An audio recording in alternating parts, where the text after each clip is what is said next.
I don't gotta change the world, I just got to be myself. I don't count dollar signs, spread love and I share the wealth. I've been overthinking all my life. No more wasting all my precious time. I feel alive, I feel alive, feeling like I'm 10 feet tall. I feel alive, I'm feeling alive, feeling like Well, let's start with things have been a little crazy. Everyone's saying, "Oh my God, the market's crashing, and I'm having one of my best years in real estate. Oh, so that was gonna be my first question. How is your volume this year compared to last year? It's up. Yeah, it is.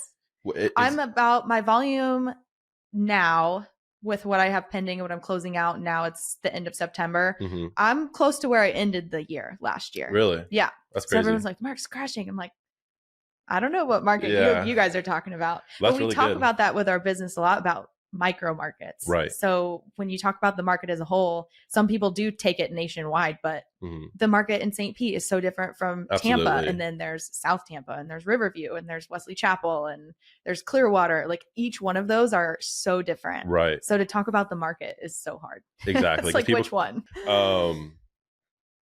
But yeah, no, that's good to hear. I mean, it's somewhat surprising to hear. I mean, not surprising because I know there's always a way to like make it work, especially in real estate. Yeah. But I feel like there's always going to be people buying. Always be people buying. So, and people that need to sell. And people that need to sell. There's always life happening. Right. So I think that's what's super important for me right now. What I'm trying to do in my business is just stay top of mind for those people that do have to move. Right. It's not going to be as fun as it used to be, where it's like, oh, everybody is so excited to buy a house and the rate's 2.75%. It's going to be so awesome. This is your first home. We're so proud. It's like, maybe now we go back to the 4 Ds. Right. You heard of what those are? Yes. The 4 Ds, right? Yeah. Death, debt, divorce, and displacement. Yeah. So those are the 4 reasons that people have to move. And I think if, as a realtor, I can stay in front of those people and be a trusted voice, like you're talking about with the podcast and everything. Yeah. That's where it's going to be. We have to go back to regular people real estate, we call it. Yeah, that's a good point. So has the way that you're generating leads right now, has that changed a little bit, or are you always changing it? I know you do a lot of stuff on social media. Yeah. You know, let's talk a little bit about what you're doing right now on social media. And, you know, is that a comfort zone for you, or is that something you had to build up to? Or I definitely had to build up to it. I definitely built up to it. But it is a comfort zone now. Okay. When I first, the way I started with social media was I must have been in maybe my second year in real estate. And so I've been doing this 8 years now, which is crazy to think about. Crazy. We're getting They always say 80% of people that are real estate agents won't be in 3 years. Yeah. Well, that's because it's hard. You beat that stat almost 3x. So yeah, there you go. That's awesome. But I was probably in my second year, and I thought it would be so cool to host a first-time home buyer seminar. I was like, oh yeah, people come into my office. This is going to be great. I'm going to sell so many houses, meet so many people. No, I did this whole thing. I got a lender there. I got a credit repair person there. I had like vendors that helped me. We had wine and cheese and all the things. Still a party. Nobody came. Yeah. I was like, oh no. So it's my family's company, my family's brokerage. So I have my dad there, he's the broker, and I have my uncle there. He was our manager of the office at the time. So my uncle was like, he's like, this isn't over. He said, you get up there and I'm going to go Facebook Live and you're going to do that presentation as if there were people sitting in the audience. And I was like, oh my God, are you kidding me? He's like, here, chug a glass of wine real quick. He's like, you got this. So I did. I stood up there and I had my little clicker and I went through the whole thing and did the presentation. I invited my vendors up to speak to the audience that wasn't there. And we got like 600 views on Facebook. That's over awesome. Time. Like it on your sat there first ever basically social media post. It was my first ever social media post. And I was like, oh, that's cool. Yeah. I reached more people by going live on Facebook than I would have ever. I would have never had 600 people in the office with me. No. So that kind of opened my eyes to the potential reach that you have on social media. Sure. And so these days, really, I'm just trying to be a trusted voice. Right. I'm trying to take like frequently asked questions, break them down, make them super easy to understand. Yeah. And hopefully just be a resource. Yeah. And I think you've definitely been that. And I think that kind of all like coincides with like building your brand. Right. You know, Yeah. because if you build your brand, then people come to you because they want to come to you. Right. And then if you're able to help them, and do then it's something way else. more fun Yeah. to do business Exactly. with people like you. Absolutely. It's a little bit of an attract and repel. Like I'm sure there's people that do see my videos and they see me post about my dog and they're like, well, I am not a dog person. Like, great. Yeah. We won't be friends. So it's totally fine. But I think it's good though too, because a lot of the videos that I see that you post, I mean, they cover a wide spectrum of the home buying process, the listing process, even some of your day to day as a real estate agent. Yep. Which I think is important because especially when you've been doing it for 8 years, there's so many small things that you don't even think about anymore because it's so part of your lifestyle, so part of just how you maneuver day to day.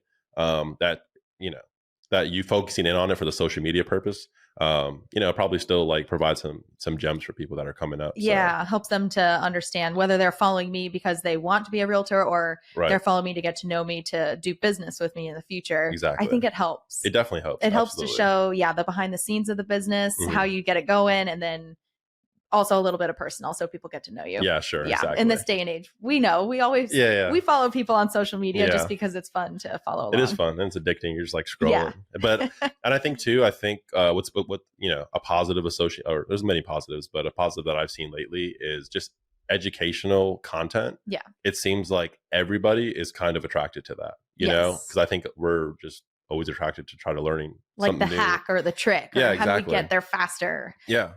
People do.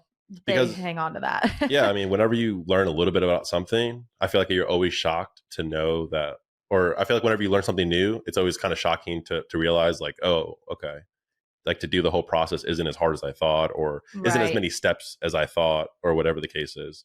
Because I know when you could probably speak to this, but first time home buyers, they don't know what the first thing to do sometimes, right? No. So a lot of terms, like us as realtors throw out these terms like FHA, escrow. Yeah. Like they're like, what does that mean? Can I afford it? Can I get it? Mm-hmm. So, I mean, what impacts are you seeing right now because of the interest rates with first time home buyers? Are you, I've heard stories, where maybe they get pre-approved, they find a property that they like, everything looks good. Yeah. And then there's a rate increase where they have to go review stuff and maybe they can't afford that house anymore. Yeah. Have you ran into that yet in your personal deals? Not specifically that, because I try really hard to make sure they're pre-approved. To over vet it. Yeah. We definitely run the numbers high so that we know what to expect and we don't get excited, get under contract and then lose it. Right. I try to set expectations from the very beginning.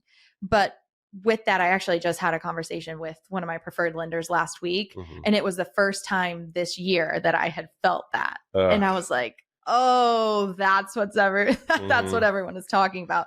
But it's a young first time homebuyer couple. They're engaged and the girl is pregnant and they're so excited. They're in their lease is coming to an end. So they want to get into their first house and get ready for the baby. Yeah. And they are pre-approved. Their pre-approval amount is like $385. A lot of money. Yeah, absolutely. Especially with a 7.5-8% interest rate. Yeah. So 7.5-8%. That's where they're like, oh man, the monthly payment for that price it's hitting like $3,200 a month. Yeah. And when you're coming into having your first child, and so she's not working because she's about to have a baby and she's in nursing school. That's what it is. And so she's finishing school and then having the baby and then we'll get into a job. But like right now we're qualifying them on just the husband's income. And it's like, that's so typical. That's like what a lot of people are going through right now. And so that monthly payment on a one income household at $3,200 a month. And then that's not your groceries and your gas and everything. That's strictly house payments. Right. So they've decided to wait. And it's like, really? They've decided to wait. And so that's the first time I felt the first time. Okay. Yeah. I mean, I think that inherently when the interest rates go up, I think that you have to change how you're, I just think that, I don't know. I know that like people go through life at different times and they have their big moments at different times. Yeah. But I just think that sometimes you have to just react to what the market's doing as opposed to trying to guess what's going to happen next. Or because right now, I mean, I've been here since 2018. If somebody was buying a house, because we both got into residential at the same time, I think 2015 or like summer of 2015. Yep. And I think then it was decent. It wasn't at like the volume was just average, I would say. Yeah. And I think it started picking up a little bit, like, I think at least for me in 2017, 2018, just where generally speaking, the market was pretty healthy. Yeah. But even in 2018, if you had perfect credit score, et cetera, a 5% interest rate was a great interest rate. Yeah, it was. For a first-time home buyer, you know, and so I had like a flashback of some video come up and it was like me talking about 5.5% interest rates. Yeah, I'm like okay, you know, get it now while you can. Yeah. And, you know, interest rates, I think, you know, obviously subsequently went down. Even pre-COVID, they were already trending down from the 2018 levels. But I just think you have to change your strategy a little bit, right? Yes. And I would say that people, you know, this is kind of like a newer thing that I've been like telling friends and family, but I think that you just have to lower your price point.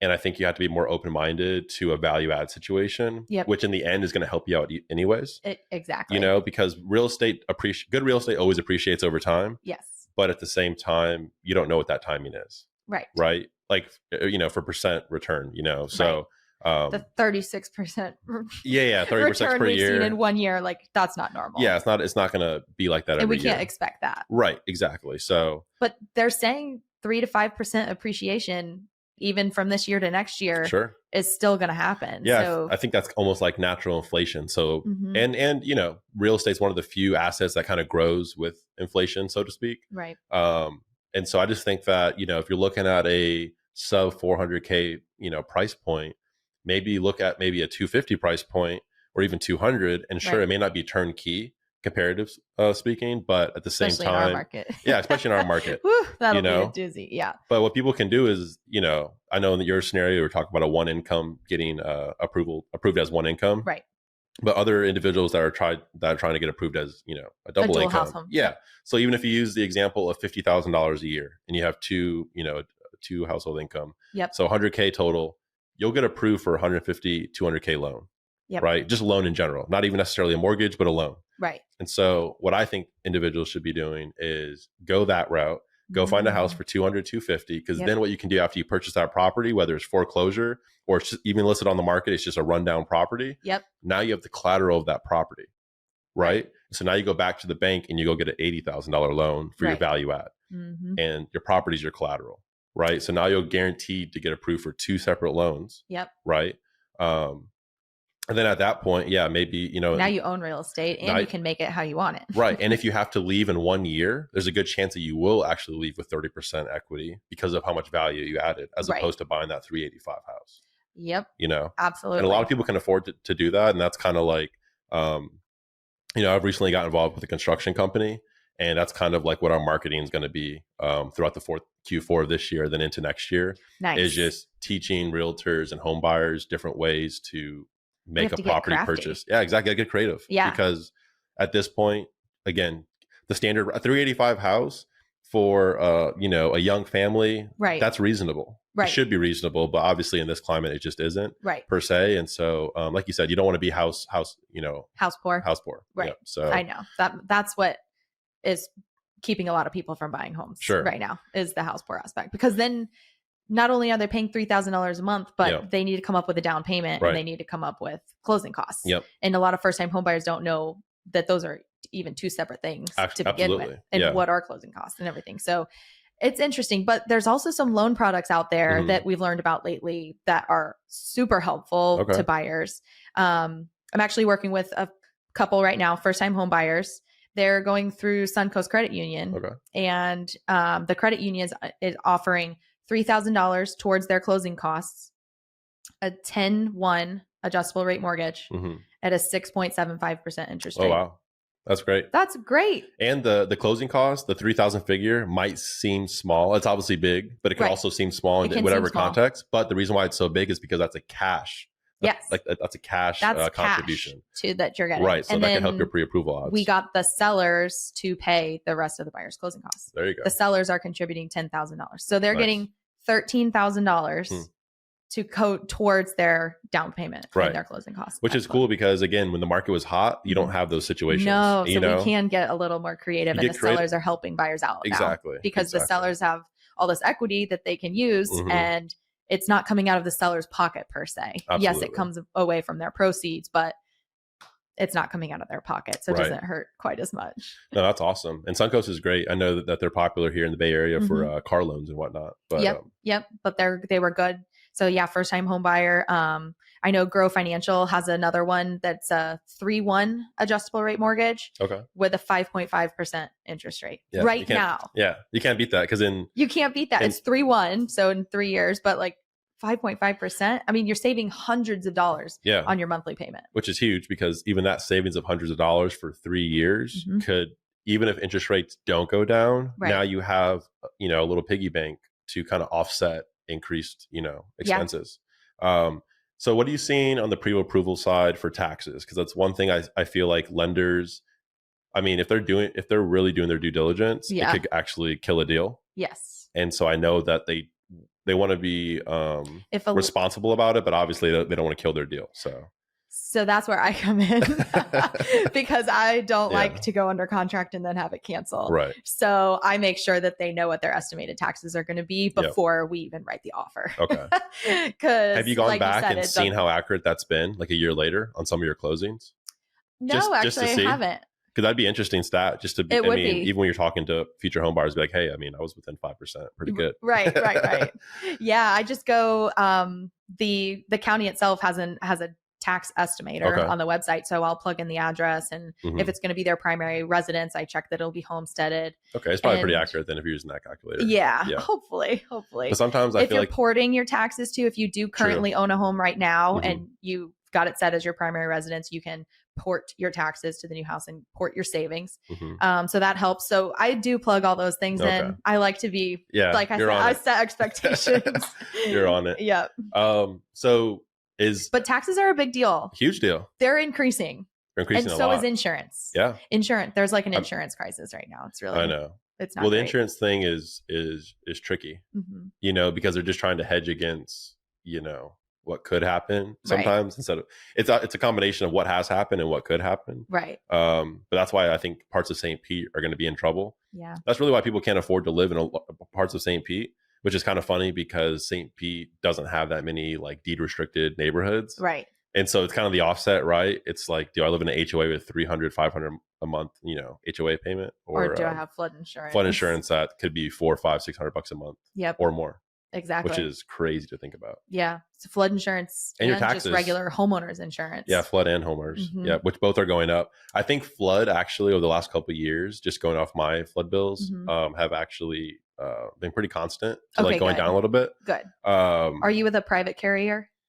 Or is yours just through the NFIP? So my flood insurance is through Progressive actually. Okay. Yeah. Interesting. Never had someone get flood insurance through Progressive. Yeah, I don't know how. That's good to know. I just use, I use like a bundled or like a middleman insurance agency that kind of goes and like finds the best deals each year when you do your renewals. Perfect.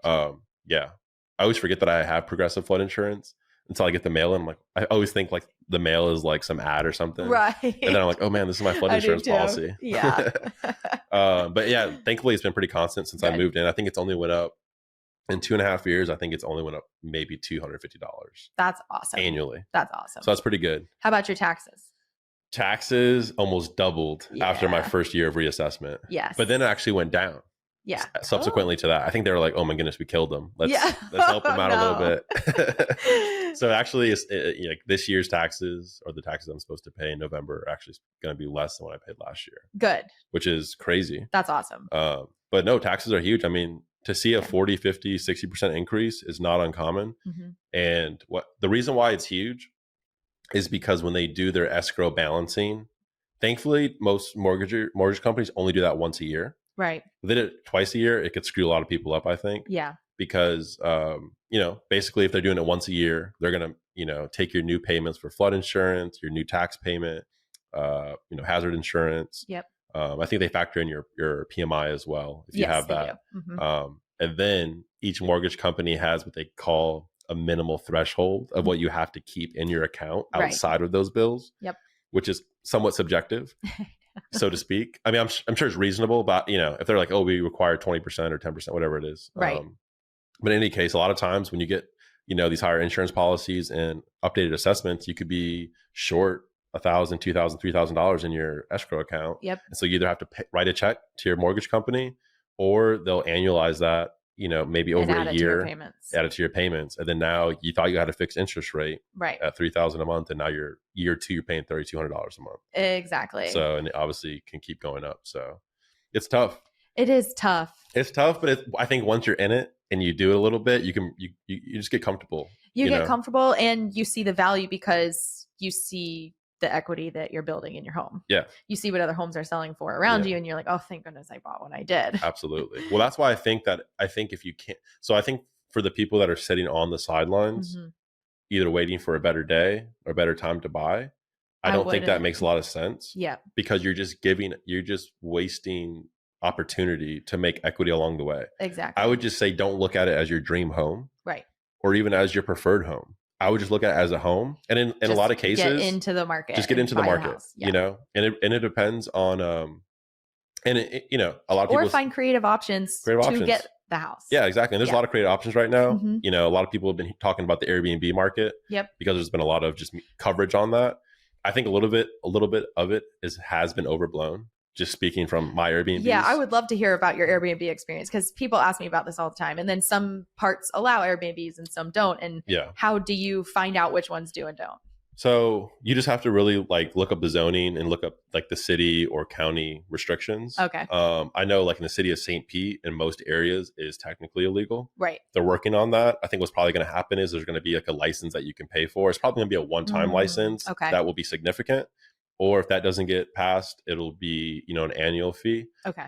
That will, relatively not be significant, but could be if you're not getting bookings. Right. But if you find Airbnbs in unincorporated areas, that's where they're always legally permissible. Gotcha. In the city of St. Pete, it could be a separate mother-in-law suite, an ADU, or just a separate unit on your property. Okay. And that's legal anywhere in St. Pete. Anywhere in St. Pete. Yeah, because St. Pete is still trying to promote affordable living to some degree, because it can't just be all middle class and up. It needs to, you have to have. And rents in St. Pete went up a lot. Just as much as Tampa, if not more. They have. And I've heard good things on the apartment side of things. So there's been so much growth from on the multifamily side of things. Right. That a lot of people are suggesting that over the next couple of years, those rents will actually stay somewhat stable, because there's actually enough supply. They almost have too much supply because people are getting more creative with their living options. COVID kind of ignited that flame.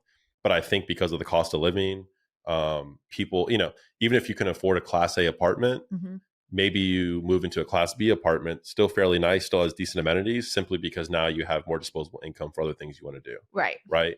And so we're seeing right now that just because you can afford something doesn't mean that the consumer is going for, the top of their price point, right, or top of their budget, so to speak. And so I do think that's going to be a good opportunity for St. Pete to grow. Yep. Because I think a lot of young professionals will be able to actually afford to live here. And the apartments are very nice. And most of the new apartments down here have really nice amenities. Good. And a lot of them they collaborate with local businesses, whether it's coffee shops, Class Pass, certain things, just that, make it a little more enticing. Yeah, exactly. So, but I think on the Airbnb side, I think a little bit of that has been overblown. Yeah. I think it definitely holds true in a lot of markets that just got oversaturated. I'm sure in the Nashvilles or the Austins, or in some of those bigger markets where everyone just thought if they just owned a house with a Nashville address, they'd be fine. Right. But there's obviously that more that goes into it. Yeah. I think it's still fine because they still purchase real estate in most cases. Yep. And again, they have the appreciation there, but they also have the depreciation from the tax perspective. Yep. And the other benefits. I still think it's positive. But and I guess if they're not renting it out Airbnb, you could always still rent it out long term. Long term, exactly. You could put a renter in it. So the way we did it when we bought the 3 that we have, we made sure that they penciled out for every single scenario. Yep. Mainly because it was the first 3 that we were adding to our portfolio, and we wanted it Mm-hmm. to be the kind of the foundation and cornerstone of, our momentum and success moving forward. And so our deals penciled out from a long term standpoint. Whether we wanted to, they all were value adds, and so they could technically be considered fix and flip if we listed them again. And then obviously they made sense for the Airbnb as well. So for Airbnb to work, it's really location, but it's location to the things that people want to go do or be near, you know. And so I think again, a lot of people just bought properties. A lot of times people would buy a very nice property, a property you'd love to live in, right? but the location may be too neighborhood centric, Mhm. you know, because people don't necessarily want to vacation around a bunch of, you know, families, It's exterior just, distractions. It just kind of takes away from they the, want to play their music and hang out in the yeah, pool. just hang, exactly. And, So, and take an Uber to a quick restaurant. exactly. Yeah. And not feel that when they walk outside, everyone's like, oh, what guest is here today? Right. You know? Exactly. So I think location's huge. You know, one of our 2 is right near the beach. It's like a 9-minute drive to the Good. beach. Yeah, it's Good. like 4 miles. It's also surrounded by all the eateries and restaurants you could think of, a huge mall. Yep. And it's still 20 minutes to downtown St. Pete. So it's relatively, you know, close to all the things that people are excited That's to do perfect. down here. Yeah, it's good. Yeah. And yeah, we got in at a good time. We were able to secure good interest rates. We added value to them. Mhm. And so we have a bunch of equity in all the properties. And what's unique about our strategy outside of finding these pockets where it's legal to do Airbnbs is also to add, you know, kind of in our value add is adding ADUs or mother-in-law suites to every property. That's pretty cool. Oh, my grandfather is obsessed with the ADU idea. I'm obsessed with it too, because every time I talk to him, he's like, "So are you going to put an ADU in your backyard or what?" I think most people should if the requirements allow for it. Yeah. Simply because I just think in the next decade, and rent them out right away, because some people Yes. are like, "Well, I don't want somebody in my backyard." That's my thing. I'm like, this is my house. Well, yeah. I don't want renters coming in, but So we're on a corner lot. I could put a gate out there and they could just come and go, and I'd never even know they were there. So yeah, the access points are huge on if it makes sense, because obviously you don't want to give up your your privacy. Yeah. At that point, the money But you that's generate. where we just buy a different property. Yeah, buy a different property, or on one of our properties, it was so large that we actually put a fence almost down like sections of the property. Yep. Because you could put a fence anywhere as long as it's on your property line. And so we kind of created 2 sites on one site, and then we created a 1-1. Basically, it's its full little house. It has a yard. That's so pet cool. friendly. 2 parking spaces, full kitchen, full bedroom, huge living room. Awesome. Full bathroom, all that good stuff. But I really think in the next like 5 to 10 years, because of the cost of living, the cost of living is going to continue to rise. We might get some breaks here and there. But likely it's going to continue. But it's not to going to rise. like go way down. Right. It's not going to just like No. dip because we need it to. No. Unfortunately, other things could. Other things are more cyclical, or cause and effect with certain things that happen in the market, Right. or with imports and exports. But I think most of the cost of living will probably remain steadily increasing. I'm kind of thinking that too. Yeah. And so I think for it to be affordable, I think that's why the ADU is going to be huge, because either the adult children are going to live in the main house and mom and dad are going to be in the ADU, or vice versa. Right. Because now it's more affordable to, not rent from somebody else, or even save money to go buy your own house. Right. It's going to make things a lot more affordable for people, I think. Yeah. So that's what I'm hoping, at least. Some high schoolers just go live out there when they go to college instead of, Yeah, it changes everything, where they can still have some privacy, still some independence, so to speak. Right. But it's a more affordable for them and for mom and dad to help support them. Yeah. So I think that's going to be huge. And or you put a renter in it, and that renter is helping you pay the mortgage. Exactly. Yeah. And what's cool too is, a lot of times people are scared to get short-term rentals because it's short-term. Right. Meaning that there's a lot of turnover, which means there's going to be more to deal with inherently, because you're dealing with, instead of maybe one family, you might be dealing with 100 per year. Right. Maybe 200 per year. Business is good. Yeah. That's a lot of turnover. That's a lot of lot. Personalities and attitudes. And It's a business. Yeah, it's a business. And so because of the amount of turnover, we do have a property manager. Mm-hmm. You just have to have it. I mean, it's just, I think if you should write that into your, from the start, can I afford this house? Can I get a property manager? Exactly. Absolutely. And if you can't afford a property manager on the property that you're buying to use as a rental, then you shouldn't buy it. You shouldn't do it. Yeah. I think if you're doing long-term rental, you can maybe get by if you have one. Yeah. Because again, in theory, there should be less. That makes sense. Yeah. One turnover per year. And in theory, there should be less things going wrong. Right. But again, you never know. There could be a lot of maintenance issues with the house. So I think it just depends on each property. But yeah, I would agree. I think 99% of the time you want to have a property manager. Yep. You just factor it into your expenses, right? And that's the same way. I know I'm jumping around here, but that's the same way with the high interest rates. Right. I tell people, you just have to look at that expense, even if it's an extra $300 a month. I know right now with the 8%, it could be extra $500, $600 a month. But let's just use the example. But extra from what? Because what we're comparing it to are numbers that were unreal. Yeah, exactly. Yeah, it's all relative. It will never happen again. Right. Exactly. So it's like, what are we compared to what? That's the hard part. That's a good point. Yeah. But the thing is, even if they want to, I think just comparing it to, let's just say you used a $300,000 home as an example, and these aren't the correct numbers, but let's just say with the 3% interest rate, your payment was $1,500 a month. But now with the 8% interest rate, it's now $2,500, or let's just say $2,200 a month, let's just say. And that's a $700 increase, right?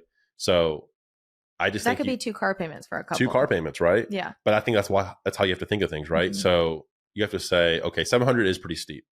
But if you can find a variance between deals that maybe is closer to 400, well, you just chalk that up to, okay, I have a higher electric bill or higher water bill, right? At the end of the day, you just have higher expenses by $400. That's how you have to look at it. Right. As opposed to like looking at it in a vacuum where interest rates are high, they used to be low, I can't do this. Right. It's like, well, maybe other expenses in your life could be a little bit lower as well. Yeah. And then you can kind of offset that. And I think there's not enough like, okay, I'll cut out the car wash subscription. It's $75 exactly. Let's like look back. Yeah, exactly. Like, let's really analyze it and see, is it worth not buying the house? Exactly. Because I just think you can just, again, there's so many benefits to buying a house that I think if you can do it, you should find a way to do it. Yes. If you can't do it, that's a whole different conversation. That's, exactly. You know? But if you can do it. And there's no problem with it if you can't. It just exactly. means it's not the right time. Yeah, it's not the right time. That's totally fine. Right. But if you can do it, it is the right time. And anything that people are convincing themselves otherwise, I don't think it's rooted in enough like evidence to be a good decision. It's just like fear. It's a comfortable decision. Yeah. And buying a house, it could be scary. I'm sure the first time it is to a point. Yeah. But it's also exciting as well. And I think as long as you're working with a good mentor or a good agent that can kind of, lead you down, the deal path. And, exactly. There's only putting all the expectations out front. So exactly. you know what's going to happen and know what to expect with the payment and when is the payment going to change? When are the taxes due? When am I going to see this? And just kind of knowing everything up front, I think helps a lot. But I think it's really important to own real estate. You got to do it. I feel like it's just going to be harder for people to ever own real estate the longer they wait to own real estate. Yes. And it might sound cliche, but again, I know it's like a realtor's telling you, it's a good time to buy. Like, I know. No, I just think it is. It is. It really is. And we just bought a house. Yeah.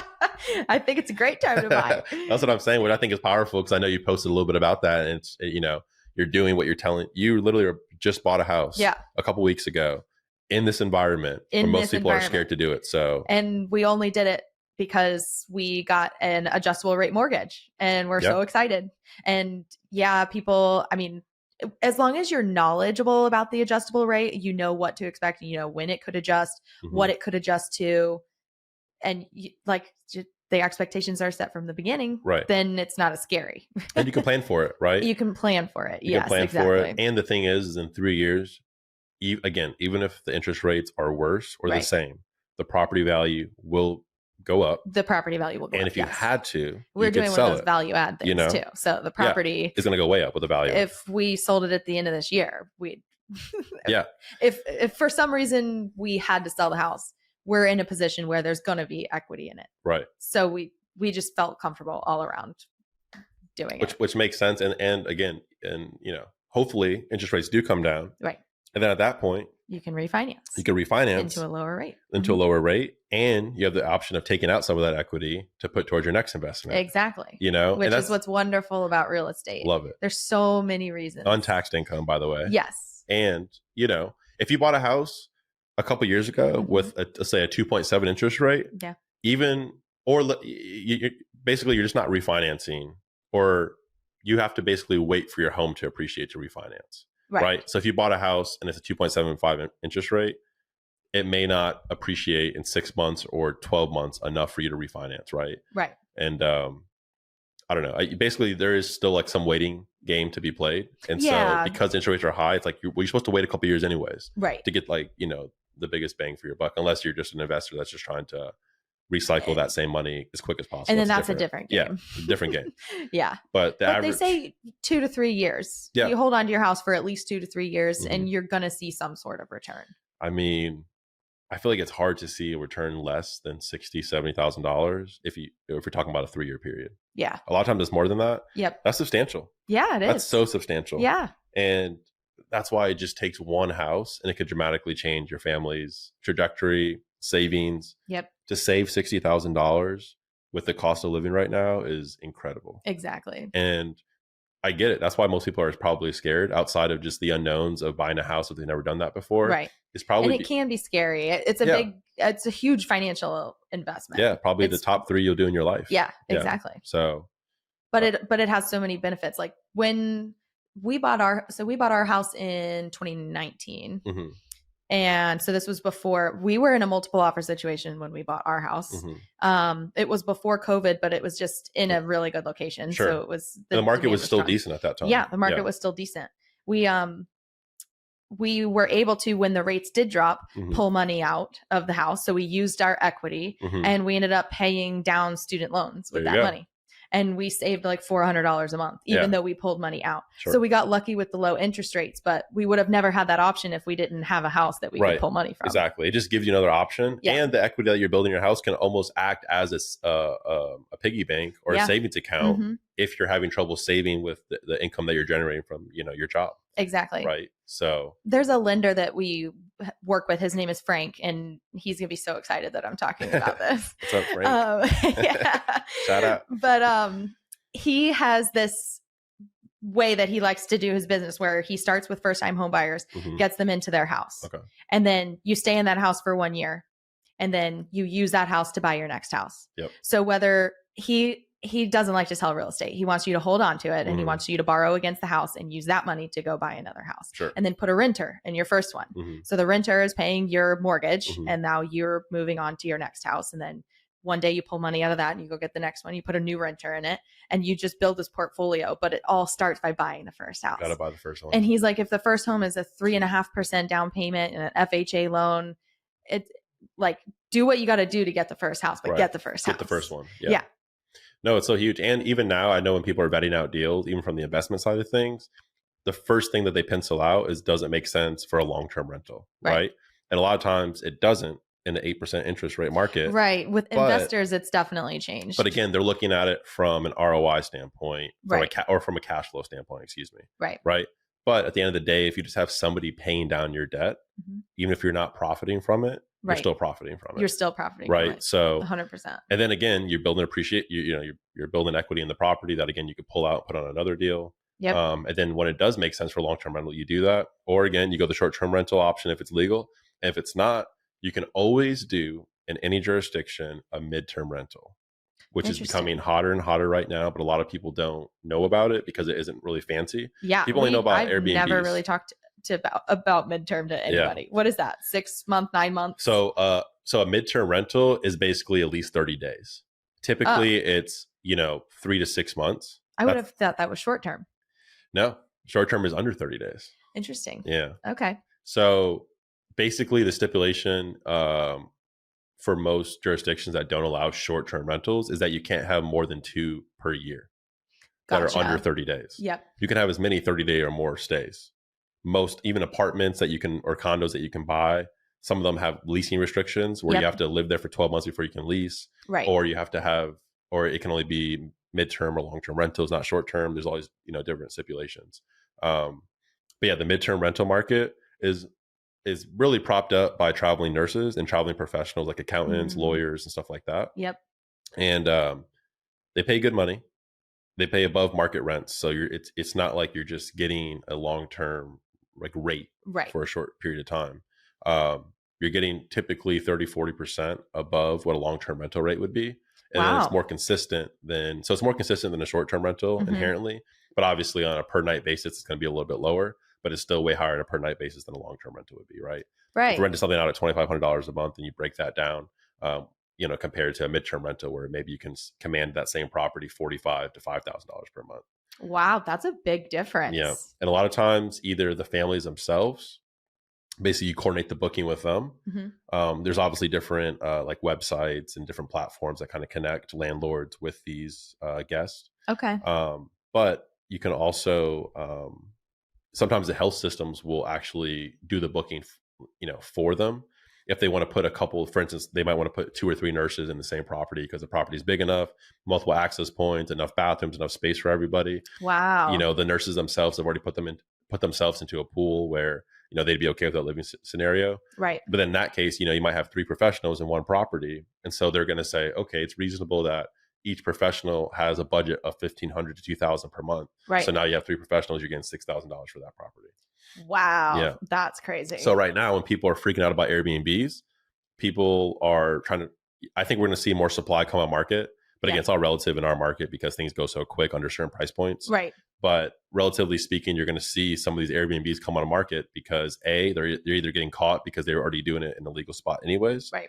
Or B, they're not booking it up enough for, to cover the mortgage payment for whatever reason. Right. But they don't know about the midterm rentals.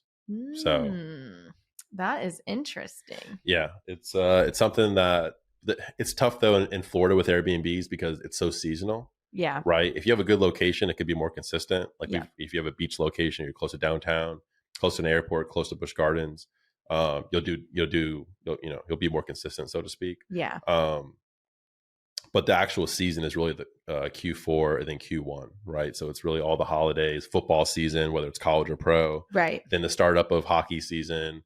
And then, you go into the new year. All the snowbirds are coming down. Exactly. But if you think about it in summer, snowbirds don't want to hang out in Florida. It's too hot. It's actually the best to be where they're at or where they're from. The weather's beautiful up there. So summer can be a slower season. It can be. It normally is. People, that's when people die. So like landlords, like they're dying because they're, they have 20% occupancy. Right. They can't cover the mortgage. Right. Because it's too hot here. Exactly. So, but that's why, But if you're going the professional route with that's interesting because there's always going to be people with jobs and staying or near MacDill Air Force Base. There's always military and they PCOS or PCS. You'll have to edit that one out. We're in baby season. They're PCSing in the summertime. Mm-hmm. So there's, so close to a base, close to the beach, close to the airport. Yep. Airport probably more so for traveling professionals too. Yeah, especially airport. And if you're going to be somewhere for 30 days, mm-hmm. 60 days, 90 days, when you're not working, you're going to want to be, again, close to downtown, places to go eat, places, things to go do, or the beaches, right? And so, professionals are just like, us. And, so I think that's a big opportunity that a lot of current short-term rental owners aren't even thinking about right now. And we're looking at it because, I've been in talks with some of those platforms. And the cool thing is all of our Airbnbs are, uniquely designed. And a lot of the properties that are currently listed currently for the traveling nurses and professionals, they're just generic run-of-the-mill homes where they are snowbirds that normally aren't here. And they're trying a lot of the landlords are snowbirds. So they do it during summer months. And then again, when it comes into season, there's a shortage of these properties for midterm rentals. And then yours is coming in looking super fun. In cool areas. Yeah, so yours are going to get snatched. But we're also coming into season. So then it's like the opportunity cost do you go with the sure thing or do you try to make a little bit more on the Airbnb season? Right. So that's $1 million question. It is. I was going to say, well, I don't know how to answer that one. Yeah. I feel like I think with that, it's just trial and error. It is. Try it this season one way and try it next season another way and see which one pans out. Yeah. And we brainstormed a few different ideas and we were thinking, because we have 3 properties, we're like, well, maybe we'll do 2. We'll keep 2 as Airbnbs and do one with the short-term or midterm rental. And, you can always, the cool thing about short-term and midterm is that you can always make a change. Yes. Relatively soon instead of waiting 12 to 14 months exactly to see what's the damage and what are they going to renew, they're not going to renew, what's going on here, right? So it's fun, but there's always some big decisions to make that directly impact the success of how much money you make and whatnot. So, wow, that's exciting. Yeah So you're selling your first home purchase. We are. We tried our best to keep it because, of course, that's the thing, right? Sure, you want to keep your first home. Never sell your first home. But it was the only way to get us into this location. Yeah, that's part of it. And I think, and it's crazy because I'm biased towards wanting to always hold the real estate as well. Yeah. In a perfect world. We tried. I know. But the thing is I sold my first one too. Yeah. So at the same time, I do see the benefits of selling your first house, which again is why people shouldn't be so picky on their first home. Right. It's because it's just, again, a mode of creating extra cash while you're working, towards, your dream home or whatever. They say people stay in their first home between 5 to 7 years on average. Yeah. We hit the 4-year mark and we were ready. Yeah, I was going to say, I my first home, I was in there 33 months, so just under 3 years. Oh my goodness. Yeah. But so about 3 years. Yep. But again, I was able to generate a bunch of equity in that time. It made sense for me with that, again, it's not black and white, right? It's not black and white. It's whatever works for you at Yeah. the time. So just for a number of reasons, it just made more sense for me to sell that property. And, you know, looking back, you know, obviously you'd love to have you more can't look properties. Because now you go back and look at that property and see how much someone else sold it for. And you're like, why did we sell it? But it's just because it worked for you. Yeah, it worked at the time. You just have to, you know, go with it. And that's always going to be the case when you sell a piece of property. In theory, it's going to go up, right, over time. But it's funny because I used to be subscribed to different like market reports, like for my zip code and my house specifically. Yeah. And so I can't even help it. I get email blasts like once a month, like, this is what your home value is. Right. I'm like, I'm not going to look at it. Then like, I just like peek at it real quick. Yeah. You can't look back. Yeah. You can't look back. It helped you get to where you are today. Yeah. Well, it's funny because when I first like sold it, like the first few months after there's like limited movement, or maybe go down 1%. I was like, all right, got out at the right time. Look at me. Yeah. Did good. And now I'm like, dang it, should have just held it. But now you never know. And like I said, it again, I was able to use those funds to get into other investments, get into my next primary home, and you know, it always works out for the better in the end. It does. Yeah. So let's go back to like your day to day with real estate right now. What's kind of your day to day or your a typical week for you? Because I know you're trying to do open houses, which is a good way to generate leads. Yes. And which is getting better recently. Yeah. I feel like during COVID doing open houses, like as realtors, we'll do open houses to generate leads. Right. Not all the time does it sell the house. Sure. I've only sold the house once. Yeah. I would say typically it rarely sells the house. Yeah, it rarely does. But during COVID, it's like everybody had an agent or everybody was an agent or like everything just happened so fast that we weren't really generating a lot of leads from the open houses. But in the past couple of weeks, my open houses have all generated buyers that do not have real estate agents. Oh, nice. So that's kind of interesting. That is big. Yeah. And so, you know, open houses generate leads, but also leads at that price point. Leads at that price point, which are huge. Yep. So I know a lot of people, you know, their business strategy is to, you know, hold open houses for, you know, other people as much as possible at the, you know, $700K and up price point, which again, in this market is tough because you have a very small pool of buyers that can afford that or even want to do that. And they sit longer. So if you have listings in the 700 and up range, you're not going to get paid as quick as if you had a listing that was 300, 400,000. Absolutely. So it's kind of interesting. It's a trade-off. You're waiting longer, but your paycheck is larger. Yeah. Or it's like flipping tables quick at a brunch restaurant versus working at a high end where you only have two tables. Two tables for the whole night. Higher bills, higher tips. Yep. No, it makes a lot of sense. And, you know, I think you got to be consistent to some degree with what your strategy is. Yep. Because then you can kind of just build efficiencies and kind of build on. And people start to know you. You're kind of like creating your brand, so to say, with the different properties that you're marketing and things like that. Yeah. Yeah. I've broken into that market. I have other agents in my office that do work with builders. So they're new construction. They're like $3 million properties in South Tampa. And so they've asked me to help them host open houses, and it's great. Yeah, it's probably cool to do it for so cool. I'm like, I'll spend a couple hours over the weekend in this beautiful, bring the wine and beautiful place. Yeah, like no problem. And then you get to meet people that are buying $3 million homes. Yeah. So now it's like a whole nother situation. But I really like the ones that are move up buyers. That's my sweet spot right now.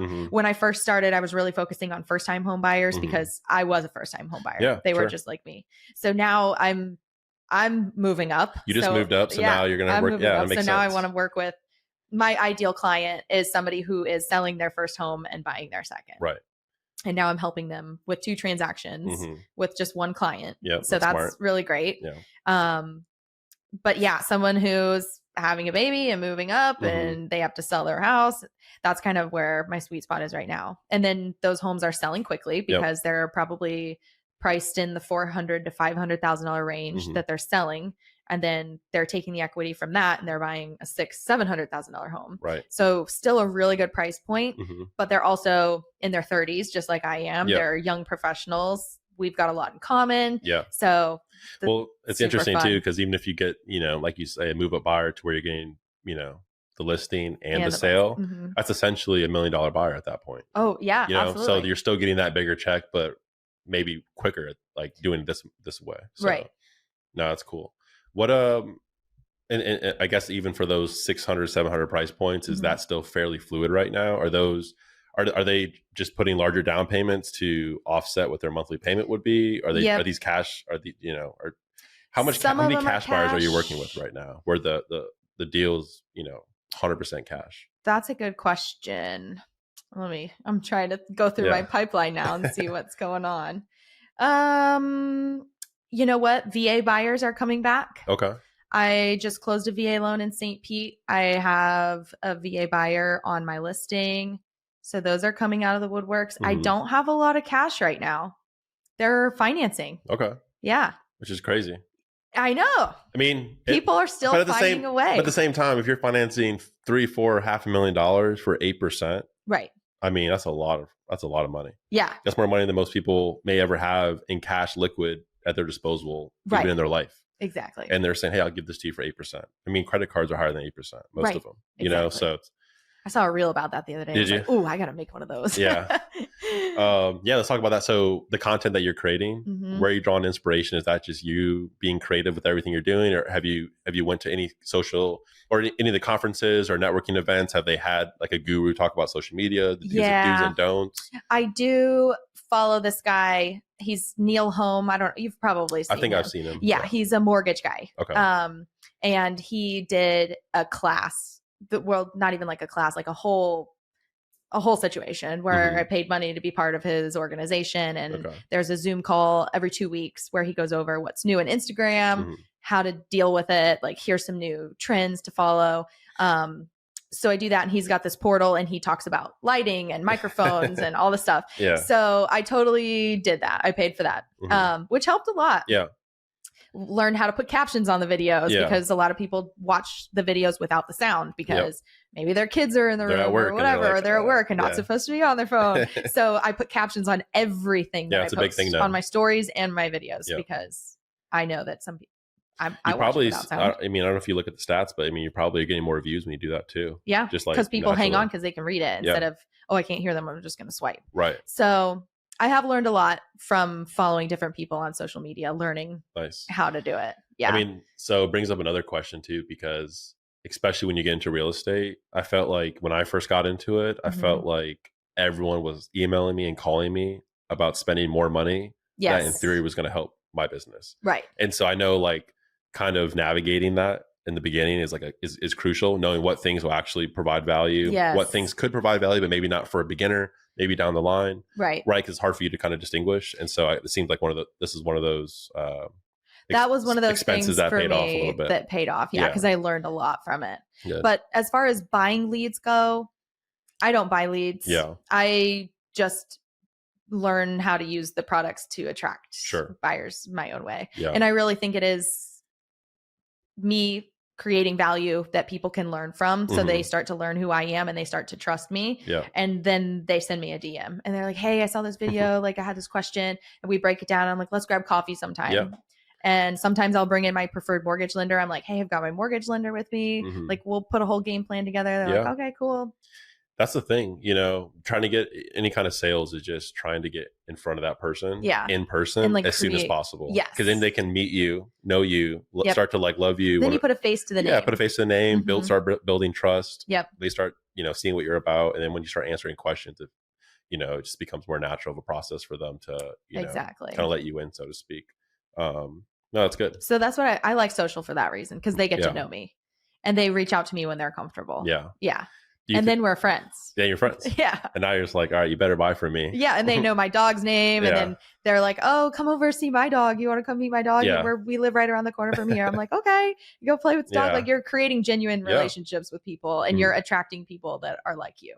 So that's why I like to use social. Yeah, that's awesome. I feel like my buyers and my sellers have been much more fun to work with than when I first started in the business, because I was just accepting leads through our brokerage, who it was great. It was a lot of military and they came in and I paid a huge referral fee to be part of the program to work with it. So my checks all got like cut in half basically, but I built up this whole platform. And you still got to get expertise by getting deals under your belt. Exactly. A lot of it starting out is just learning how to get through a clients. contract, learning the things that could pop up. Exactly.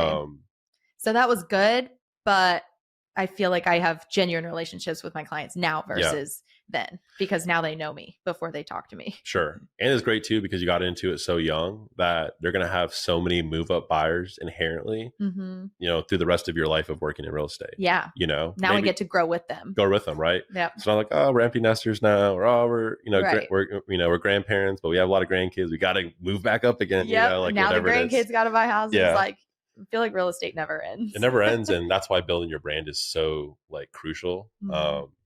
And, you know, again, all the cliches end up always being true. I know they are a little bit. They are. But when you started out, I feel like there was definitely some bumps and bruises, like for all of us. Yep. Do you ever look back at a time when you were like, man, like you were just pulling your hair out, you were like in tears, maybe a bad deal, or just stressed out? I definitely went to an interior design school and interviewed because I was like, really? I'm done with real estate. I was like, I have to do something different. And I'm glad I didn't do that now. Yeah. Looking back. But I started the joke about me is because this is my family's brokerage. Like I got into real estate, but I wanted to quit like every 60 days. I would call my dad and be like, Dad, I'm over this. I'm quitting. Or I'd go to my grandpa's house and I literally crying. Yeah. Or I showed my uncle my bank account and I literally had like 57 cents in my bank account. And he's like, you take a screenshot of that right now. That's the lowest your bank account is ever going to be. And then I one time it said like 36 cents. And he's like, okay, this is the lowest it's ever going to be. Right. And I'm like, no, I'm done with this. I'm done with this. Yeah. Definitely some bumps and bruises. But. Do you think that there's probably a bunch of different things that added up over time, but do you think it was largely the pressure to generate money so that you didn't have 57 cents, or was it it just other things that were just stopping you from closing a deal, finding a lead? Or did a little bit of everything, do you think? I think it was a little bit of everything. Yeah. Prospecting was not fun. Yeah. Never is. I have more fun prospecting with social media than I ever had door knocking. That's just my personality. Some agents still door knock to this day and love it. If someone knocks on my door, I'm like literally running into the back room and I'm like, why are you here right now? So I don't like door knocking anymore, but I definitely did. And I think maybe it was me being young and I had like a little bit of imposter syndrome where I'm like, why would they hire me? Like, what do I know about real estate? I'm 22 years old. Like what in the world? But when I don't know, people they started trusting me. Yeah. And I had a whole brand behind me. I'm part of Century 21. So it wasn't just me selling the house. It was it was Century 21. So when I really got behind the brand, it really started taking off. Yeah. The brand's huge, obviously, for just, again, for everything that a good brand stands for, but also because I feel like even if I was a first time home buyer working with you, maybe I was your first deal, right? I would still feel like if something went wrong, there's 100 other agents and brokers in here that could probably jump in. Yeah. As opposed to just being Joe Schmo that works for Joe Schmo Real Estate. It's like, how many Joes are in there to help out? Yeah, that's scary. And the other thing is when you first start working on your business and you get a deal, you're so excited and then you're working on your deal, but you're not prospecting anymore. Right. So then as soon as that deal's done, now you're back to square, almost square, back to. So like what you're doing today, you're going to generate business. We say 60 to 90 days from today. Okay. So if I spend a whole month not prospecting, in 90 days, I'm going to have a whole month or maybe two of no business because I did nothing 90 days ago. Right. So I remember when I got our dog, I had a puppy and it was around Christmas time and I was having way too much fun with my puppy. I was like training him, doing all the things, and it was Christmas. So I was not prospecting. And I think it was like the end of February come March, I probably went like a 60-day period with no paycheck because I didn't do anything. Yeah. It just kind of like snowballed from no prospecting. Yeah. And then February, March, I start coming into like communication with buyers and sellers, but the day you talk to a buyer, you don't get paid. You don't get paid until the deal closes. So you start shopping, you spend 30 days shopping, and then you go under contract and it's another 30 days. So like when you're in that lull, like you just have to keep going. When you're busy, just keep prospecting. That's the only way. So basically having kind of like a system to your business is important, right? So important. And that's what helped. Yeah. Too. Well, I feel like, because real estate's almost like 24/7. Yes.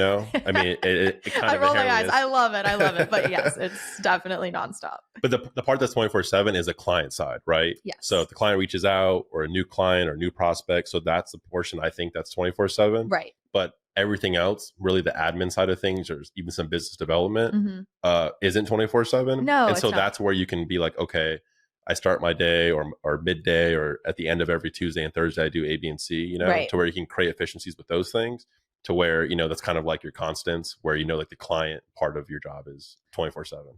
That's just because you want to create a good relationship with them. Right. Yeah. Yeah. Cause you don't want them to go You somewhere can't else. ignore them for 2 days Yeah. when they're buying the largest financial transaction of their life. I Like know. you can't. So that's why it's 24/7. But it's tough too, because sometimes, you know, it is. There's no dumb question. You know, there's never like a bad time to reach out. Right. But obviously it's funny because, you know, you have to be professional about certain things from your responses. Right. But if it's like a Sunday night or like a, you know, whatever the case like you're is. at a Bucks game and you're at a someone's Bucks game calling you. and it's like a question about something that, you know, nothing could be done, Yes. you know, right now type thing. But it's just part of it. I think that you working with first time home buyers was similar to me.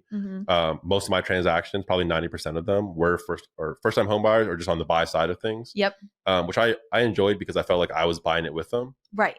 Because at that point I was working towards, you know, purchasing my first home. I didn't own one at the time.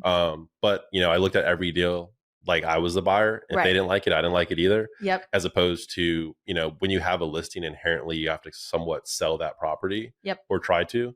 But you don't sell property when you work with buyers, right? Right. You're just finding you can't what force they're someone looking to buy for. a home. Right. Yeah. Exactly. And it feels a little better sometimes. It's more natural, I think, for my personality to work with buyers. Yeah. Because of that.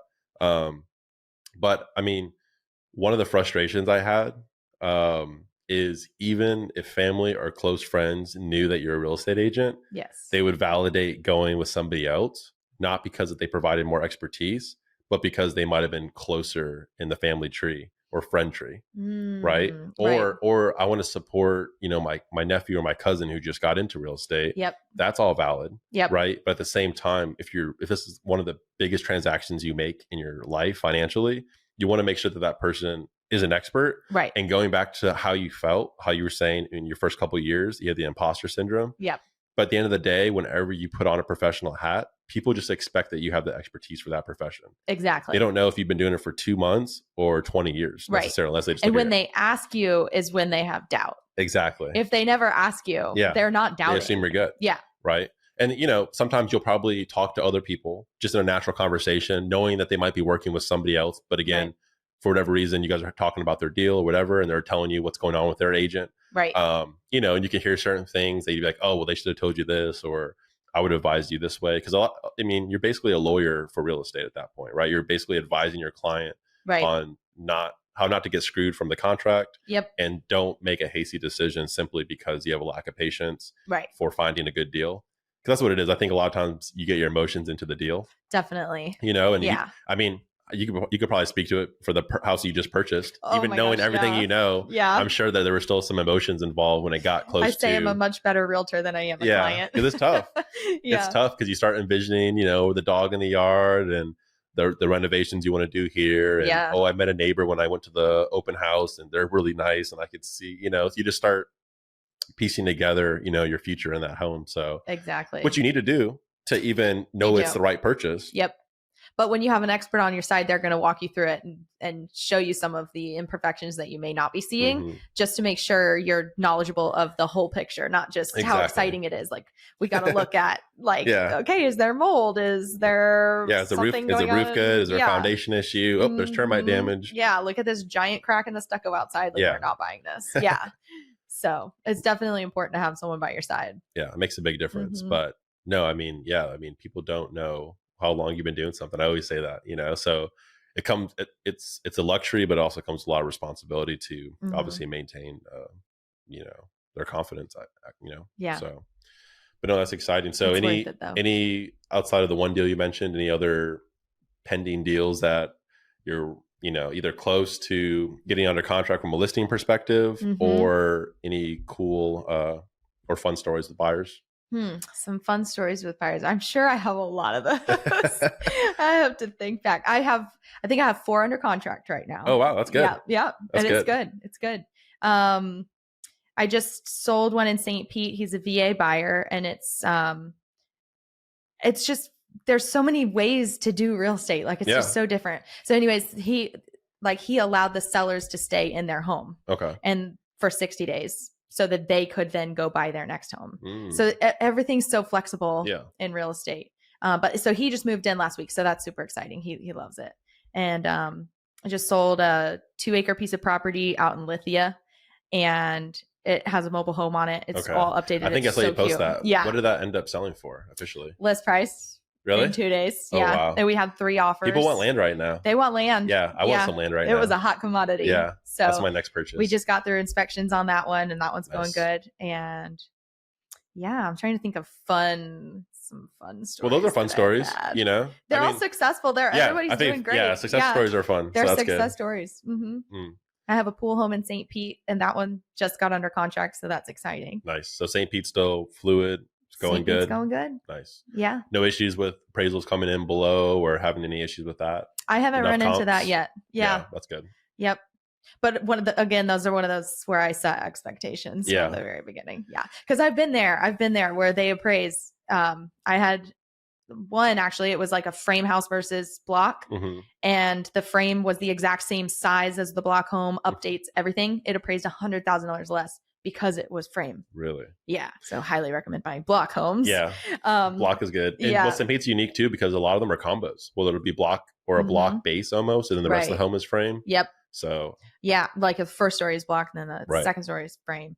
This one was just like all frame, little bungalow thing. So you got to be careful with stuff like that. But yeah, I mean, when you set expectations from the beginning, it makes it easier. No, when you go in to write the offer, you're like, hey, these 3 sold in the neighborhood for this, so we're not going in at list price. And then you can kind of negotiate from there. But no, that's good. And facts help. And it gives your clients confidence too, especially if they do have their emotions involved. Yeah. Because it's like, oh, Jessica said, like, we're penciling out. Right. All right, I can start picturing this, right? Yep.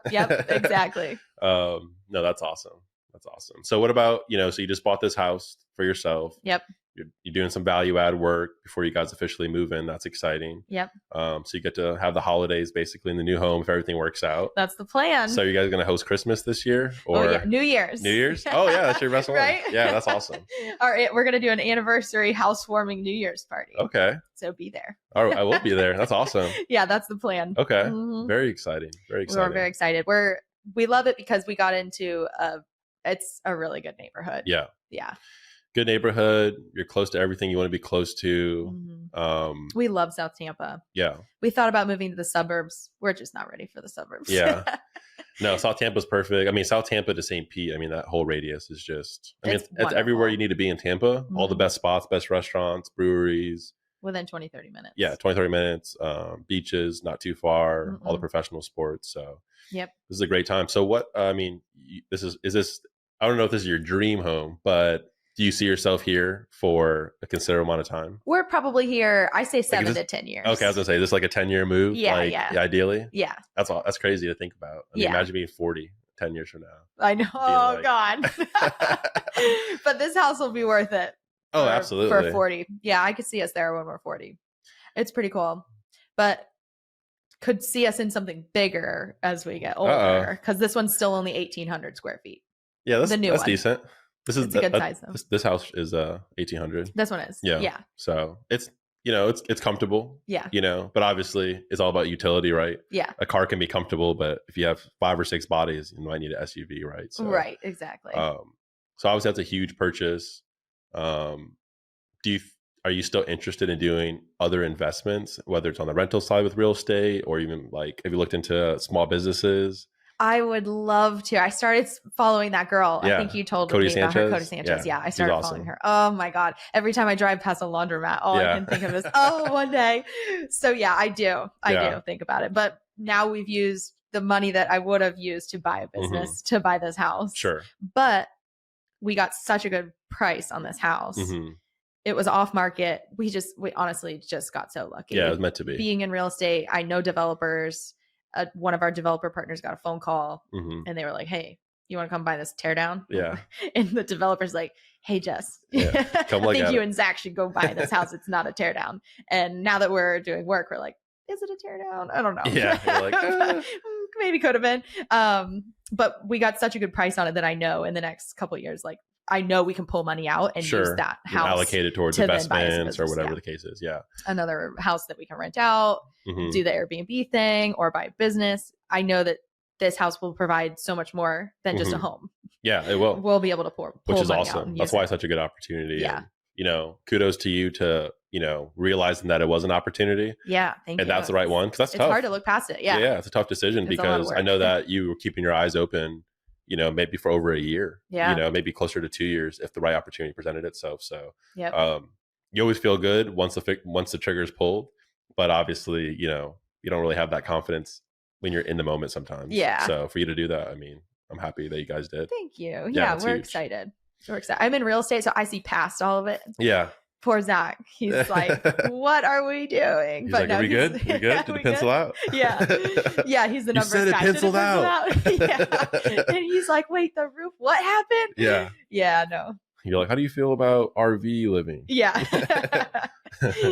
Oh man. So yeah, it's kind of fun though. I think he's having fun with it too. Yeah. And he's all excited. He's like, okay, when are we getting the HELOC? Oh yeah. He's like, so we could pull money out, right? Yeah. Yep. But that's good because I think sometimes like you work hard to save up some money, and whatever that amount that you're able to save, at some point it could feel comforting, Mm-hmm. but the other time it can give you anxiety and stress because it's not doing anything in your bank account, right? I know. That's So- where I was about 6 months ago, I would say. Yeah. Is like, oh my God, like I finally saved up some money and I got Mhm. like a good chunk of change in my savings, but like, what do I do with it? What do I now? do with it? What do Because I it's do? not doing anything. Yeah. I started looking at money market accounts. Mhm. I'm like, well, what am I supposed to do with this? And then I'm in a whole nother world that I know nothing about. Right. I know a lot about real estate. Yeah. I don't know anything about the whole investment, like Right. stocks and Well, it's tough. money There's a markets lot to learn, and I think it's just important to allow yourself to go down those rabbit holes. right. Because I And think then know people. know people that you can go and reach that you out can ask to and questions ask to. questions too. Because Mhm. sometimes when you go down the rabbit hole, then you know what questions to kind of ask, Right. and then even when you get answers, it makes a lot more sense. Right. Yeah. And at the end of the day, there's so many rabbit holes to go down Right. that you'll find something you're actually generally interested in, and so you may never thought you were interested in options or bonds or short-term rental, whatever the case may be. Right. Until something like kind of triggers, like, oh, you know what? Actually, I thought about working as an interior designer. Maybe getting some Airbnbs and designing them myself would be pretty fun. Yeah. Yeah. So then you just, kind of, explore different opportunities that you never would have initially thought that you would, be going down. So, Right. no, it's exciting. Yeah, I love that. And I love that this house is going to give us that opportunity. Right. That's huge. Yeah. Mm. If people can look at real estate that way, I think it opens a lot of doors. It does. And that's why it's awesome. Mhm. Yourself, many others, just again, kind of putting their money where their mouth is and helping people, find their homes, but also doing it yourself. I think that's huge. Yeah, I You know. know? The doing it myself helps me understand what my clients are going through also. And it's going to help you be a better realtor because a lot of real estate agents either rent or Yep. haven't bought a home for over 10 years, 20 years, right? Right. And so I think if you're not going through that process, there's probably some aspects that you can't even empathize with the buyer simply Right. because you haven't done it for so long or at all. Yep. And Like when the lender's calling you, yeah, asking exactly. you for all these documents. Yeah. Yeah. Which is good too, because once you go through that process once and you realize what documents they request, Right. honestly, now I always keep a folder, a saved folder where I keep Those questions. That yeah, come I in know here. those It's like, questions, boom, and here. every year I will just keep it updated. Yep. So I'm always ready to buy a house in theory, simply from the document request, Right. because it's not too many documents once you can kind of compartmentalize it. Right. But just having it organized and ready to go, And just grateful that they're asking us for those documents. exactly, yeah, exactly, Yeah. exactly. So, what about? Let's talk real quick about people getting pre-approved, right? Yep. Getting pre-approved is really the first step of seeing what's possible. Yep. I think everyone should probably get pre-approved just to Oh, see. Yes. If you don't, at least once a year. Yeah. I would say get pre-approved. If you have a commission job, People, I think the reason people are worried about getting pre-approved is because it's dinging your credit. correct. But It's a small ding. what, 3 or and 4 points? Yeah, it's a small ding. It's really not affecting your credit score in Right. the grand scheme of things. But if you're not even using your credit to otherwise, then what's the who cares about the little ding? Right, exactly. You know what I'm saying? If you're going to go buy a car or you're going to go do something else, then I get it. And you're not going to buy a house, then don't go get pre-approved. Exactly. But if you're not doing anything with your Mhm. credit score, then Take a ding. yeah, because it's really not. Especially once a year. And I think especially more so, and not to that you want to be misleading, Mhm. but especially if you work a commission or bonus job, Yeah. go get pre-approved after that big commission check hits or a couple of them hit Yep. or after that yearly bonus, because that'll help in your pre-approval odds, whether it's cash on hand or it'll help skew their annualized numbers for what they Yeah. think you're going to make. Again, not to be fraudulent about it, I but know, sometimes a few things like that can help you get over Right. get over the hump, so to speak. Yep. But no, get it pre-approved, because I think most people will be surprised at what they can afford. Yeah. And then at least just having the information. If you don't have information, you can't make informed decisions. Exactly. So because a lot of people are surprised what they're approved for, even in today's market with the high interest rates. A lot of the conversations that I'm having with buyers today are, I'm approved for 400, but I only want to stay in a 380 range. Right. Which is good if they know that. But at least they know that. They know it. Exactly. Yeah. So a lot of times with buyers, I'm shopping with them based on what they want their monthly payment to be versus the house price. Right.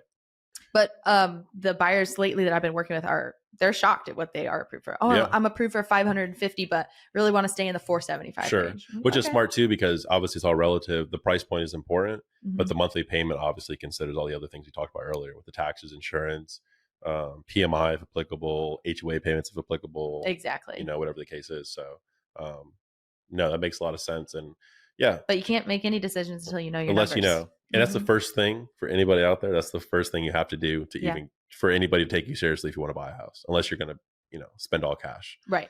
And even then they're going to be like, all right, send me a bank statement. Yeah. Send me a proof of funds. prove it. So get pre-approved, see what you can do. You'd be surprised either on the investment side or personal side. Yep. Moral of the story, find a way to get a property. Everyone should find a way to get a property as soon as possible. Yes. Don't let today's interest rates or anything scare you. Because I think we're still far from interest rates being too high to where they're scary. Yep. I think they're just high, but they're not scary. They're high compared to what they were a year or two ago. Exactly. Yeah. And I don't think that we're going to be back in the sub 3 range. I think even if you're able to get a 4.5 to 5.5, anywhere in that range, you're gonna be somewhere down lucky. You're going to be lucky. Yeah. 5. Yeah. I hear like 5.5 is like pretty average. Yeah. Which is still fine because I think, I remember I saw like some calculation that basically like a 5% interest rate on a like $275,000 loan is like $1,700 a month or $1,600 a month. Yeah, that sounds right. So it's still a lot of money for a lot of folks, but at the same time, it's just having thresholds to work towards and know what you're working towards, right? Exactly. I think right now everyone's like, oh, I'm just gonna wait till interest rates come down. I'll wait till I have a little bit more money. I'll wait. And then in that time, everything's going up. You would have made money. The prices are going up. The interest rates are going up. You can ask the sellers to help you with your closing costs. You can get the price down. You can negotiate the price down. A lot of sellers are still kind of in a dream world where the houses aren't worth what they think they are. I know. They aren't. Sellers always think it should be worth more than it is. Yeah, especially because they lived there for a while. It doesn't mean that the market is going down or the prices are falling. It just means it's just not the same market that it was. Yeah, it's just not the same market. You can't overprice a house anymore. Yeah, absolutely. And people just buy it because they can. Because buyers are they've gotten really savvy and they're a lot more realistic. And so you have to be realistic when you price your house too. Exactly. And if you're not and you see something sitting for a while, well, then go in and negotiate. Exactly. Go in there and negotiate. You're going to have more negotiating power in this market. Houses will trade closer to market value. And you're going to have more flexibility as a buyer right now. And at the end of the day, prices are not going to go down. Right. If anything, they may not grow as quickly, but they're not going to go down, especially in markets like Tampa Bay, St. Pete, where there's already a supply issue. Right. Coupled with the influx of people, moving down here. So exactly. Yeah. I don't see it. Yeah. I don't see it either. I don't see it. So get on now while you can. But so when you work with older home buyers, and by older, I mean the really plus 45 cohort. Okay. 45, 50 and older. Yep. That maybe have owned their houses since, the late 1990s, maybe close to paid off or 80% paid off, a bunch of equity, mainly equity. A lot of the older generation thinks I'm going to buy and hold. Yep. And then I'll have all this equity because I don't want to have a house payment. Right. That's the number one thing they say. And the second thing they typically say is I want to have like a nest egg to basically give my house to my children or whatever the case may be. Right. Yep. I think that it's not horrible thought process, but they're also doing themselves a disservice because that money is, again, just sitting there doing nothing. If you have a $300,000 house and it's $20,000 left to pay off that, that mortgage. Right. That's so much equity that you should be pulling out. Yes. To go put on another property. Yes. Even 20% of a $300,000 house is $60,000. Yep. If you're sitting there with 200, you can go buy 2 or 3 $300,000 houses rent them out, Airbnb them, I know. grow equity. That's going to provide your kids with 4x, the inheritance that you think you're creating by just I totally leaving them agree the with one you. house. So Yeah. do you run into that conversation at all when you're trying to get creative with older home buyers, or is it less frequent that you even work with, older home buyers? A little less frequent, but I was on a listing presentation recently, and it was an older woman. She's maybe in her 60s, and she does not want a house payment. Yeah. Yeah. So she wants to be able to sell her house and take all the cash and buy the next house with cash. She does not want a house payment. Well, the thing is too is, let's say your house payment is $1,500. Okay. You pull out $200,000. You know how many years of payments that you already have sitting there on auto pay on top of buying another house? Basically, you can go buy 2 houses and have both house payments, even if they're still $1,500. Yep. So even $3,000 a month, $36,000 a year for 2 mortgage payments, and you pull out $250,000. Right. You're not paying anything, No. and you're still basically, growing, building. And you're equity. having a renter pay one of them. Exactly. Yeah. So I just think that the older generation isn't comfortable enough yet. Right. And I think that they've gone through more than we have. They have gone through more. They've gone through more downturn. Where it comes from. Yeah, absolutely. Yeah, trying to keep that safety. We've been through like one downturn, so to speak, and we weren't really old enough to have been going through it. Right, exactly. It wasn't impacting if we could buy a car, or the gas we could put in that car. Yeah. We weren't even driving yet, relatively speaking. We're a couple of years from driving at that point. So I don't know. I just think that from a real estate agent perspective, I feel like that's such a huge marketing opportunity. Yeah. If you could find a way to bridge that conversation. Yep. It's not just about informing them, because obviously that doesn't build comfort. That's like step one of building comfort. But I just think there'd be so much more action if that generation was leveraging the money they're sitting on in their house. So I actually do target those people. Do you? Okay. Yes. With my marketing. So I call them equity reviews to just inform people that they do have equity and here are things that they can do with it. So with my own past clients, which I call them return clients now, they're not past. We are still clients. I have been doing annual equity reviews for them. Okay. So if they've owned their home for like 3 or 4 years and they bought it with me, I'm going back. And my goal is to touch point every single year and say, just like a CPA would give you updates on your portfolio, I want to give you updates on your investment, because it is an investment. Yeah, absolutely. So I'm doing that with not only my return clients, but also just the general public. So there's this program called Remine through my MLS where I can extract data from homeowners. Nice. We all got our ways. Yeah. We all got our ways. It's a little stalkerish, but it's fine. But basically I can go into a map and I can pull out addresses. I can pull out their phone numbers, their email addresses. Sometimes they're not right, but sometimes there are. Sure. And then I can export them into my CRM. My CRM through Century 21 is called MoxieWorks. Okay. And it has this program in it where I can build a presentation and I can go in and it connects to my MLS. Nice. So I can look up comps and I'll look up. I obviously don't know what the inside of their house is because these people are all cold leads. Sure. But so I just give them a range. I usually try to keep the range within like $75,000 to $100,000 to keep it very broad, but say, hey, your property could be worth in today's market, $475,000 to $550,000 or something. Just to give them a range, get them talking to me. Yeah. And so when it hits their email, I can see who clicks it in my CRM. It like keeps track for me. So I can see if they've opened it. I can see how many times they've opened it. So if it's a couple times, that's where I go pick up the phone and I call them. I'm like, hey, blah, blah, blah. I saw you noticed the equity update. Yeah. So just to help inform people and kind of get that conversation started. Yeah. And then I can go back and I can target it and see how long have they owned the home, how much equity do they have in the home, and send it to those people specifically who have been there 10 plus years and they have $500,000 in equity in their home. Those are the ones that I'm trying to you're trying to target. Yeah. I wonder, this would be like kind of like a massive second step to take in addition to what you're already doing, but it could make sense and it could still be a business write-off for you. But for those, kind of select, it's kind of like you start with a vacuum, kind of vacuum it down to, the people that have the most equity, over 3, checks all your boxes. Yeah.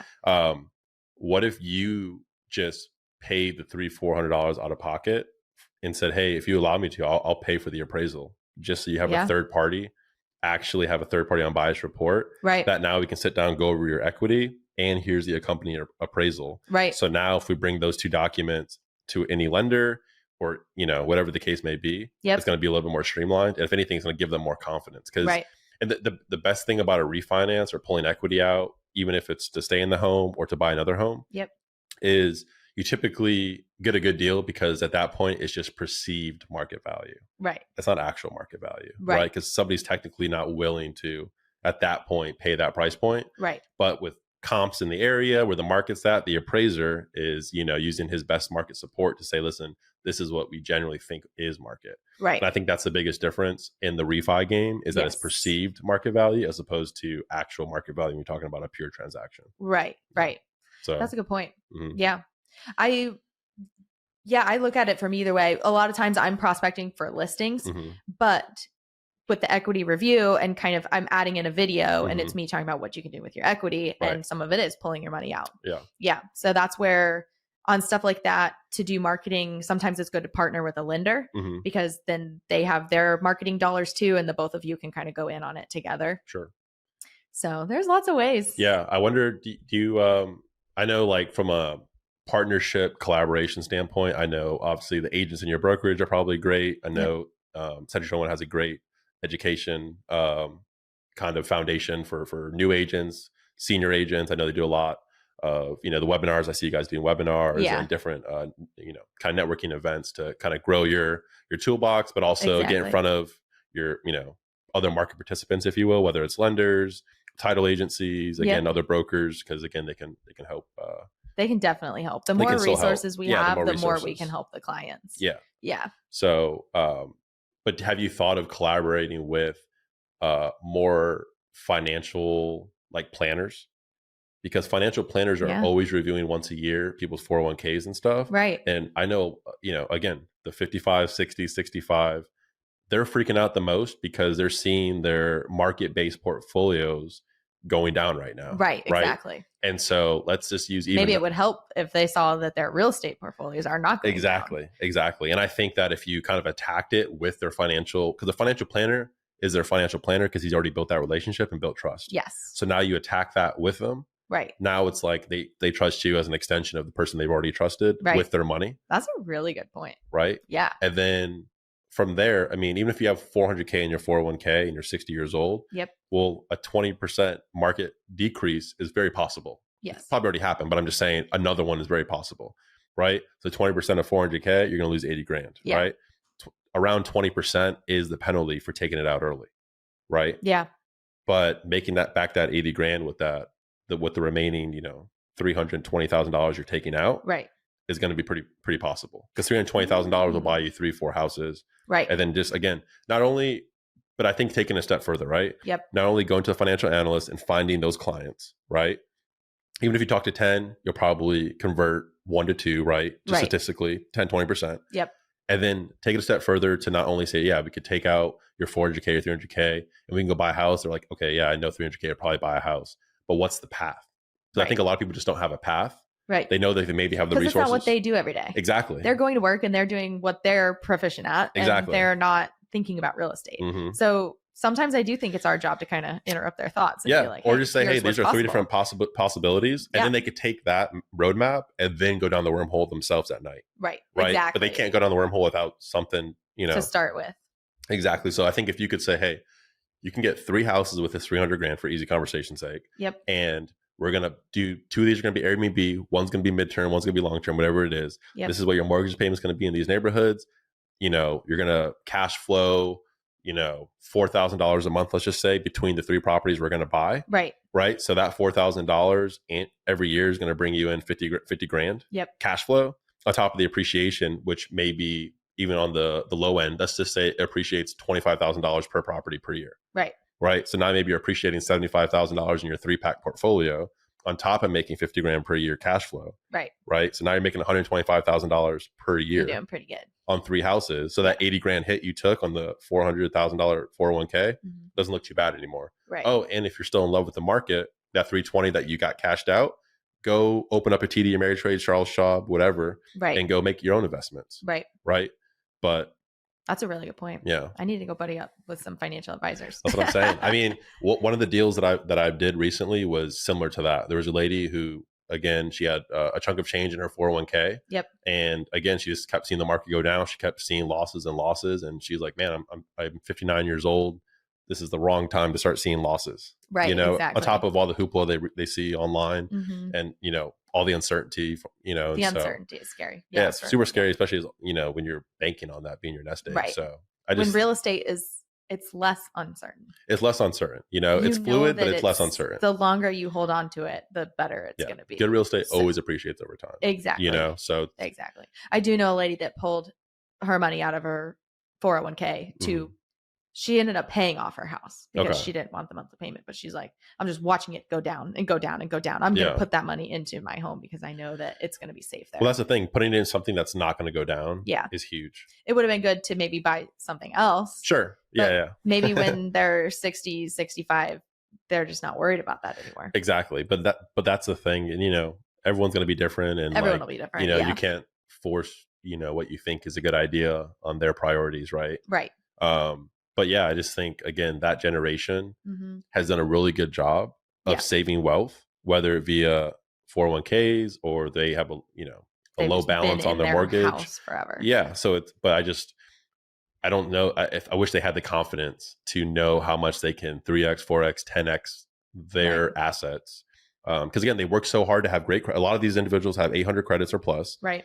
You know, they have some savings on top of their home. Yep. And they're sitting well and they're comfortable. And that's, you know, whenever you're comfortable, you don't want to make anything, you know, any risky move because, you know, why do that? Right. And they're sitting there thinking, well, if I have 400 grand in my 401k and, you know, I'm going to be retired in 5 years and I'll start getting, I'll start taking withdrawals against it, et cetera. Exactly. I'll hang out, you know, but it's like you could change your family's, you know, generational wealth with just a few moves. And again, they have good credit, they have good saving, they obviously have good habits. So those are the individuals that can actually make these decisions once they have the information and the mentorship and the confidence. Just you talking about this, I got several people in my mind that are doing exactly what you're saying. Good. Heck yeah. Could do what you're saying. Yeah. Yeah. So they many have people that fall mentality where they just want to hold on to it. I'm sure if you guys are listening to this, you're probably thinking of people. You're like, oh yeah, my Aunt Joan does the same thing. Everyone, because a lot of times it's a big conversation point because it's like a point of pride, right? Like, oh, we don't, you know, I hear it all the time. Paid our house off. Yeah, I hear that all the time. Yeah, you know, around the holidays or when you're just around older people. And again, it should be a sense of pride. Yeah, because that's a big accomplishment. But now, like, how can you leverage that? Yeah, like how are you going to leverage it? And, right. You know, and I don't think, you know, again, they're smart enough to do it. They clearly have good habits. They just don't have the confidence or the information to do it. So I think if you could bridge that gap, but yeah, I think financial planners, again, they already have a client base, right? Yeah. So why with not money? Exactly. So those are the markets I would target. You know. Oh. Yeah. Now you got my brain going. There you go. So what's the best way to reach you? People want to reach out to you for real estate questions, real estate needs. Is real it estate questions, real estate Instagram needs. or I think website? Instagram. Yeah. Instagram would be the best at C21Jess. Perfect. Yep. That's the best way to reach me. My website, C21JessRealtor.com, does have some little things in there where if you type your information, it dings me. So I get your info. But Instagram is the best. Just send me a DM if you got any questions. She's always working. So I'm always working. Well, thank you for being one of my first few guests. Yeah, this has been fun. We're definitely gonna do this again because we have to keep checking in to see. We got to see how 2023 ends for you. And hopefully you can keep, beating your own volume thresholds and revenue thresholds. And did you have a goal going into this year on what you wanted to hit, or was it just be better than last year? Or did you have like a number? I did. I have a goal with Century 21. We have this thing called Centurion. It's like one of the highest award levels you can reach as a single agent, right? Yeah. So I'm pushing for Centurion, but I would need to sell 15 more houses. Okay, you could do that. That's 5 a month. Help 15 more. Got to close families. 5 a month. Yeah. Starting next month. Yes. Yeah. And close everything you have this month. I got to start. Wait. So yeah. 15. Yeah. You could do it. Yeah, we got this. Yeah, you got this. But no, that's awesome. I do have I have maybe 8 or so in my pipeline. So I need 8 new people. 8 new people before the end of the year. All right, people, hit her up. Let's go. Hey, go hit it up with financial analyst. You might be, hey, I got 10 people right now. Yeah, who wants to get it before the end of the year? Get those tax benefits. Exactly. Yeah. But no, that's awesome. Definitely have you on again. Yeah. Thank you again. Thank you, Ben. I appreciate it. look up to everything you're doing because, you know, I look up to you. All your Airbnbs. Are you kidding? I know, but I look so up to you. You're up at 6 a.m. You're walking the dog. You're, you know, your day seems pretty full. I know it is really full. So yeah. Well, thank you. Whenever I look across and I see people, you know, staying busy, working towards a goal, it just like motivates me. And I'm like, all right, I need to get up and start, right. doubling down I love that. I love that. No, definitely keep doing what you're doing. You're crushing it. And I appreciate you. Thanks for sharing our messages too. It's fun to learn from other people. Absolutely. I'm excited to see where this takes you. Hey, well, until next time. Thank you. I'm feeling like